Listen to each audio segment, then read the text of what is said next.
Bonjour, mesdames et messieurs. Nous sommes heureux que vous regardiez cette vidéo d'information sur le thème de la révision des prescriptions sur la formation pour les professions de dessinateurs-dessinatrices CFC. Cette vidéo se concentre sur les directives pour l'orientation génie civil et s'adresse à tous les acteurs impliqués dans la formation des apprentis de cette orientation. Il s'agit notamment des entreprises formatrices et des formateurs, des enseignantes des écoles professionnelles, des formateurs des cours interentreprises, des experts aux examens, mais aussi des représentants des offices cantonaux de la formation professionnelle. Pour les autres orientations, vous trouverez des vidéos d'informations similaires sur le site internet de Plavenir. Il est important d'avoir regardé avant cette vidéo la vidéo d'information commune à toutes les orientations contenant les informations générales sur la révision des prescriptions sur la formation. Nous commençons par les informations sur les cours interentreprises. Ensuite, vous recevrez des informations sur le tableau des leçons des écoles professionnelles, la procédure de qualification et le stage de chantier. Le moment quand les CIE ont lieu dans la formation, ainsi que leur durée, sont définis à l'article 8 de l'ordonnance sur la formation.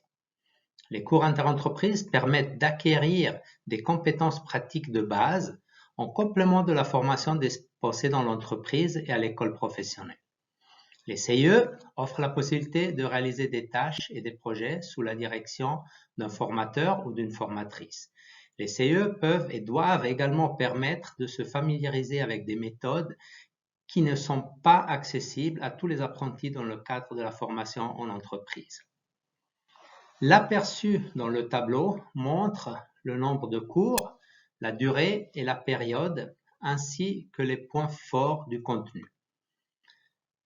Les cours sont en phase d'élaboration par un groupe de travail. Le nombre, la durée et l'emplacement dans la formation ne changeront plus. Il est toutefois probable que des adaptations aient lieu dans les contenus.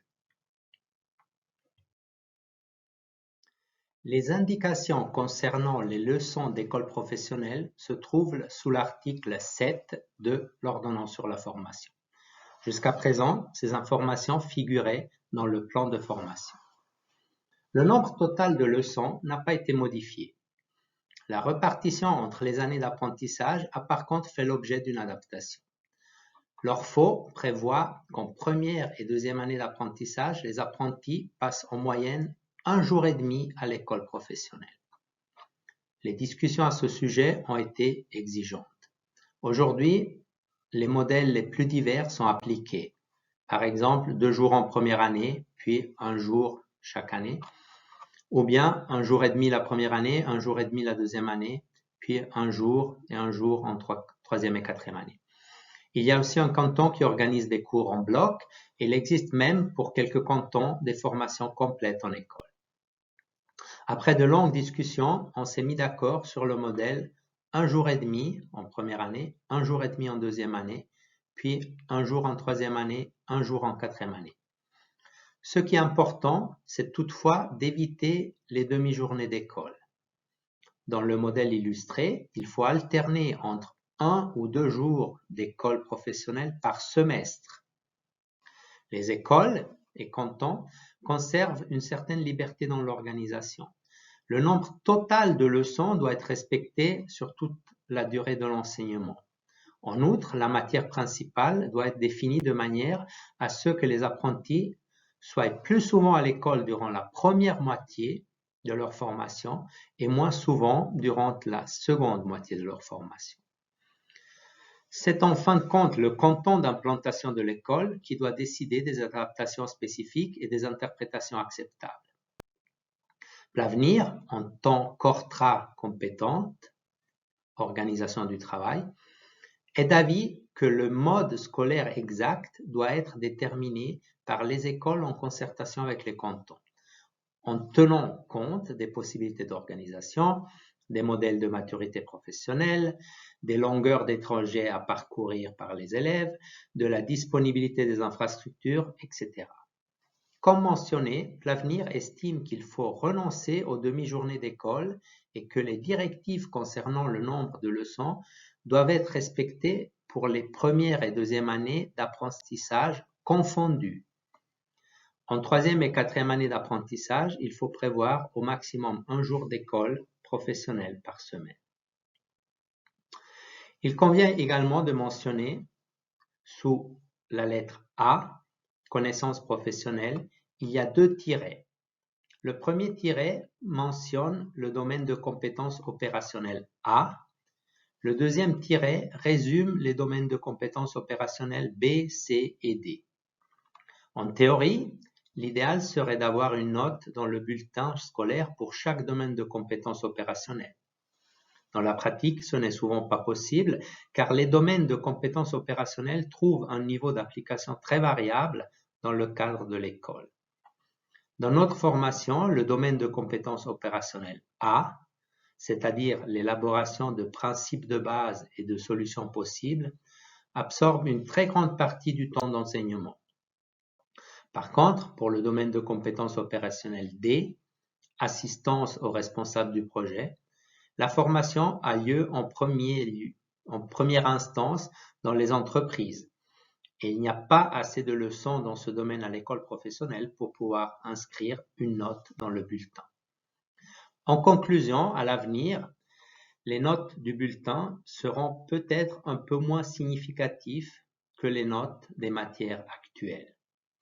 Il est important que les formations professionnelles demandent régulièrement aux apprentis de leur montrer les notes obtenues au test d'école. La pratique consistant à faire signer les tests insuffisants par les formateurs a également fait ses preuves. Ainsi, les formateurs sont toujours informés des résultats obtenus à l'école professionnelle et peuvent réagir et apporter leur soutien si nécessaire. À l'avenir, tous les apprentis doivent pouvoir acquérir d'expériences de chantier dans le cadre d'un stage de chantier. Les apprentis accompagnent un professionnel d'une entreprise artisanale dans le but de découvrir comment et par qui les plans des dessinateurs et des dessinatrices sont mis en œuvre. Il y aura aussi l'occasion de constater les obstacles et les problèmes inattendus qui peuvent survenir lors de la mise en œuvre. Les apprentis doivent découvrir l'ambiance des chantiers et participer à des travaux simples et sans danger. C'est à l'entreprise formatrice d'organiser les stages de chantier. L'idéal est bien sûr que les apprentis puissent participer aux chantiers pour lesquels ils ont déjà participé à la phase d'établissement du projet et d'études. Comme nous l'avons déjà mentionné au sujet des documents de mise en œuvre, l'avenir mettra à disposition en temps voulu une brochure sur l'organisation de ces stages de chantier. On y trouvera également des indications très pratiques sur les questions d'assurance, le programme de stage, le rapport de stage, etc. Aujourd'hui déjà, de nombreuses entreprises permettent aux entreprises d'effectuer un stage de chantier sur une base volontaire. Les expériences sont toutes très positives. Nous sommes convaincus que l'introduction de ce stage de chantier permettra de promouvoir la proximité avec la pratique et de valoriser ainsi la formation. Nous allons maintenant vous donner quelques informations relatives à la procédure de qualification. Jusqu'à présent, conformément à l'ordonnance sur la formation actuelle, les cantons pouvaient choisir d'effectuer le travail pratique de génie civil sous forme de travail pratique prescrit, TPP, ou de travail pratique individuel, TPI. Aujourd'hui, les cantons exigent que la branche choisisse une forme d'examen unique au sein de l'orientation. Pour l'orientation en génie civil, il n'y aura guère de changement. Le format de travail pratique prescrit est déjà organisé aujourd'hui. L'ORFO ne précise pas si le TPP sera organisé de manière centralisée ou dans l'entreprise elle-même. Ici, les deux possibilités restent ouvertes. L'objectif de Plavenir, et surtout des cantons, est d'uniformiser autant que possible les examens au niveau national. Cela permettrait de réduire les dépenses liées au développement des examens et de simplifier l'assurance qualité. De plus, cela permettrait de garantir que le niveau demandé à l'examen soit le même pour tous les apprentis dans toute la Suisse. Dessinateur, dessinatrice CFC a une formation fédérale. Par conséquent, les entreprises doivent également avoir une garantie que tous les dessinateurs, dessinatrices remplissent les mêmes exigences minimales, quel que soit leur lieu d'apprentissage.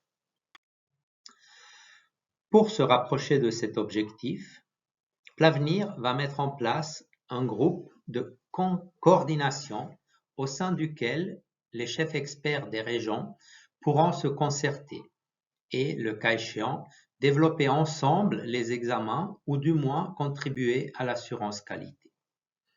Dans l'orientation du génie civil, l'uniformisation des examens est déjà largement mise en œuvre dans toute la Suisse aujourd'hui.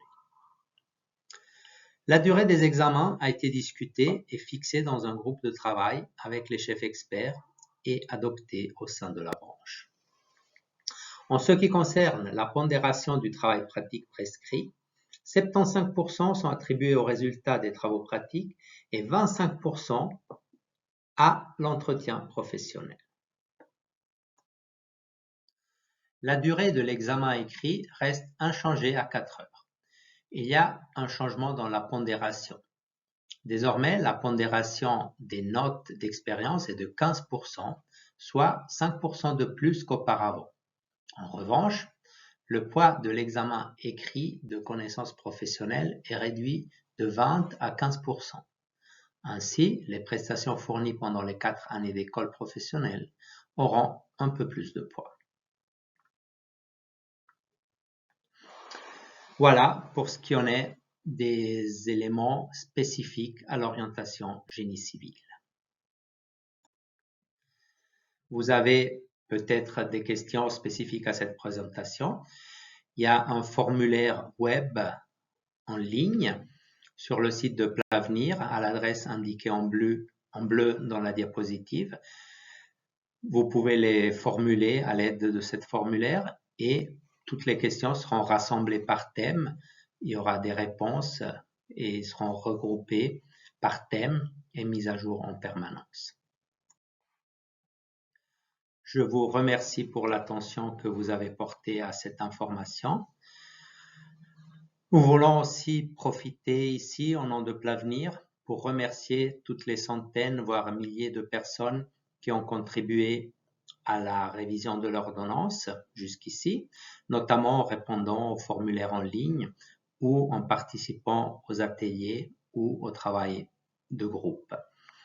Nous sommes convaincus que cette révision nous permettra de positionner notre profession de dessinateur-dessinatrice de manière attractive et tournée vers l'avenir.